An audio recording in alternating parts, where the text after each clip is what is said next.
वालाची उसळ बनवण्यासाठी सुरुवातीला भिजवून घेतलेले वाल सोलून घ्यायचे आहेत. त्यानंतर कांदा आणि टोमॅटो बारीक चिरून घ्यायचा आहे. मी इथं 3 मीडियम साईजचे कांदे घेतले, थोडीशी कोथिंबीर, एक मोठा टोमॅटो घ्यायचा आहे. कांदा, टोमॅटो अगदी बारीक असं चिरून घ्यायचं आहे.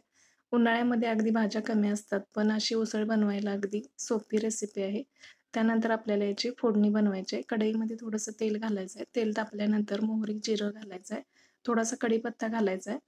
बारीक चिरलेला कांदा घालून थोडं परतून घ्यायचं आहे. मीठ घालून हा कांदा थोडा परतल्यानंतर याच्यामध्ये टोमॅटो घालायचा आहे. कांदा आणि टोमॅटो विरघळेपर्यंत चांगलं शिजवून घ्यायचं आहे. त्यानंतर लाल तिखट, थोडीशी हळद घालायची आहे आणि सोलून घेतलेले वाल घालून व्यवस्थित मिक्स करायचं आहे. गरम पाणी घालायचं आहे. थोडासा गूळ घालायचा आहे. गूळ घातल्यामुळे वालाचा कडवटपणा कमी होईल. झाकून हे वाल शिजेपर्यंत उसळ आपल्याला शिजवून घ्यायची आहे. त्यानंतर बारीक चिरलेली कोथिंबीर घालायची आहे. तयार झाली झटपट अशी वालाची उसळ. रेसिपी आवडली तर चॅनलला सबस्क्राईब करायला विसरू नका.